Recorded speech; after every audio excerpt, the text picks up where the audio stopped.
to I'm not saying some kind of did. comeback at the end. Yeah, well, evidently, you know, that you hear rumors that he's on very good terms with people, with certain musicians, you know, and you hear rumors of imminent super groups that were to be formed. But the truth of the matter is, the Stones organization and the mythology tries to say, like, oh, he never sang and he was shied away from presenting his work. It's absolutely incorrect. First of all, if you watch Charlie's My Darling, Mick doesn't sing, he dances in the movie, and it's Brian and the rest of the band singing together every single song. Mick kind of was really concerned with the dance moves and black soul culture at the time, but it's very much like what Bobby Gillespie turned into when he brought the whole choir out, of just like giving a hey and a ho there, like James Brown, but everybody else is playing the music. You know, I just don't believe any of that stuff, and I've met enough people, Marianne Faithfull and all these people, and they tell a completely different tale, and it's like their inside joke. So it's kind of a tragedy, though.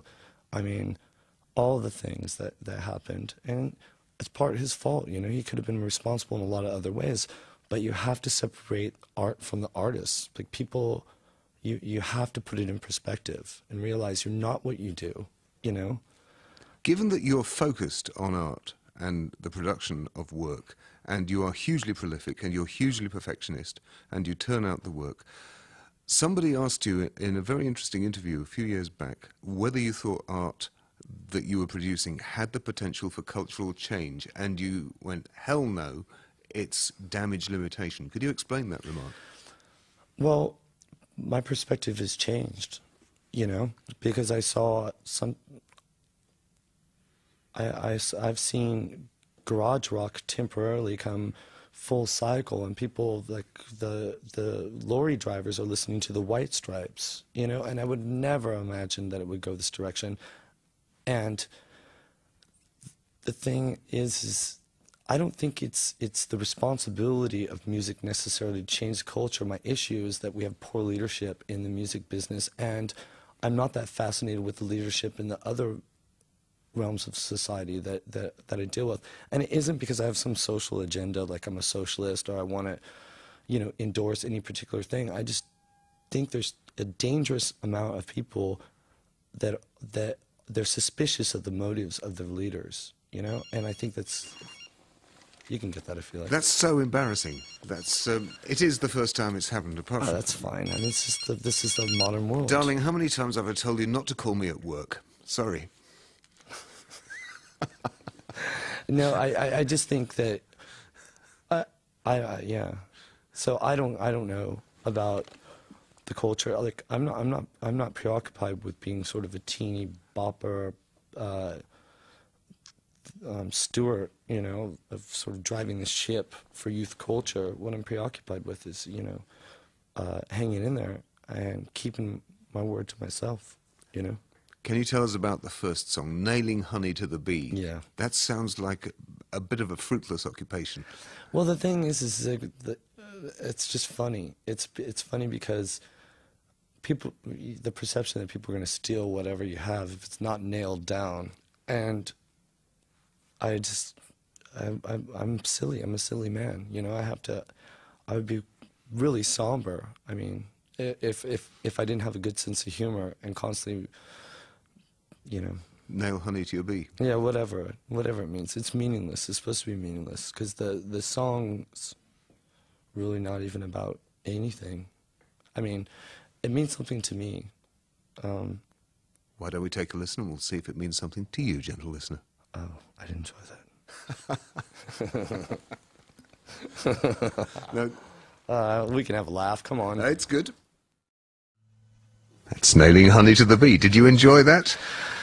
It was a bit of work, but yes, I did. Thank you very much. It is a marvellously committed performance you get from these musicians. I mean, you've got the whole band ethos coming from them, giving you a vibe back.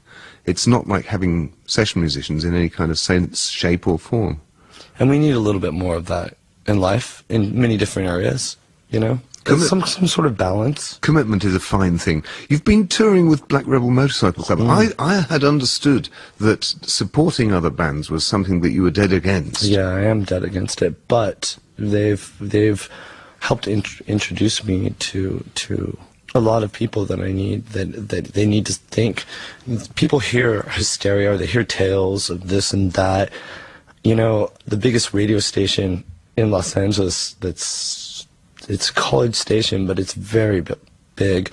They won't have me in the studio because they think that we're going to start a riot when I have a better recording studio than their facility, you know? It's like, no, I'm not going to do anything, and it's just silliness, you know? People just repeat things, and I'm not the conspiratorial sort, so I'm willing to work hard, and they provide an opportunity, and I thank them very much, you know?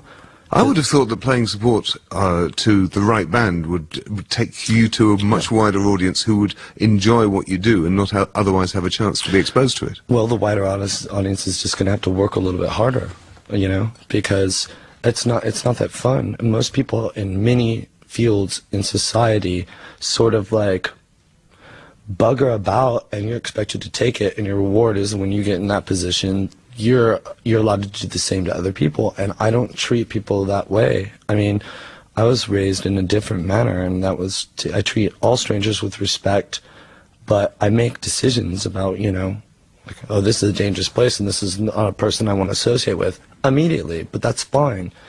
It's just, it's a tough bit, and there's something magical about what we do, and what it is the music has an ability to redeem itself. That means we can if we play an hour, or we play 3-hour sets in America, and the way it is like it can start off one way and sort of slide, and it makes it more potent, you know, because you're following along, and you go, wow, is this going to fall apart? No, look at, all of a sudden you're having the best. It's a suspension of disbelief. All of a sudden you're having the best time of your life when you thought just a second ago you're going to leave. You leave the room because you were tired, and then you're sucked back into it.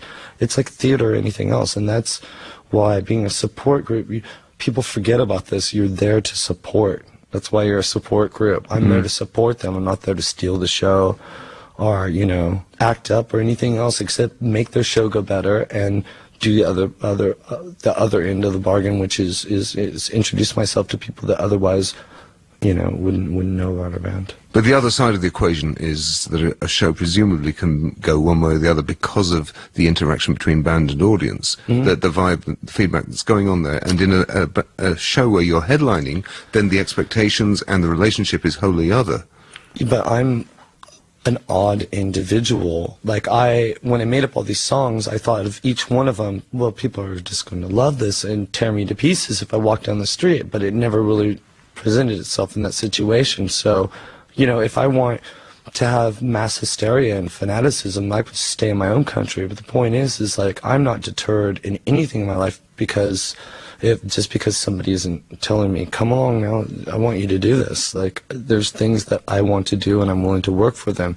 So having an unfamiliar, cold, seemingly unreceptive, there's cultural differences. You go to Japan, and the difference between, if nobody's heard you and you could be the Stone Roses, it wouldn't matter. They'll still stand there. And the difference between all the super furry animals coming, you know, their fans coming, they'll bounce up and down all night, you know, and nearly bring the building down. And it's just familiarity, and this is one part of the process. So I don't mind, and different towns it's different. Some towns, I mean, we do have a large underground fan base here. It's just not on the surface, you know. So when can we next look to see you back on these shores? Oh, in February we're coming back, and we're coming back solid, and we're going to play, and we're going to entertain people and show them what it is that it's like.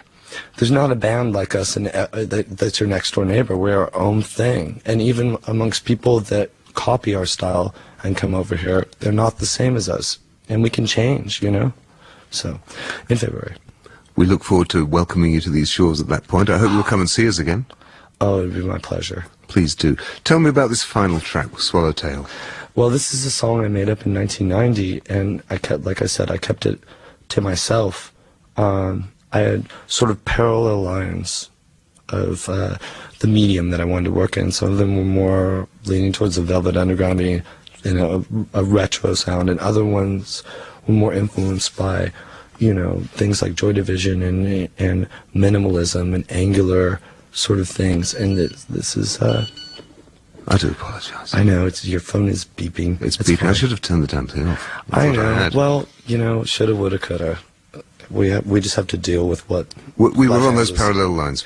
Well, it wasn't really what I wanted to present as the face of the band musically.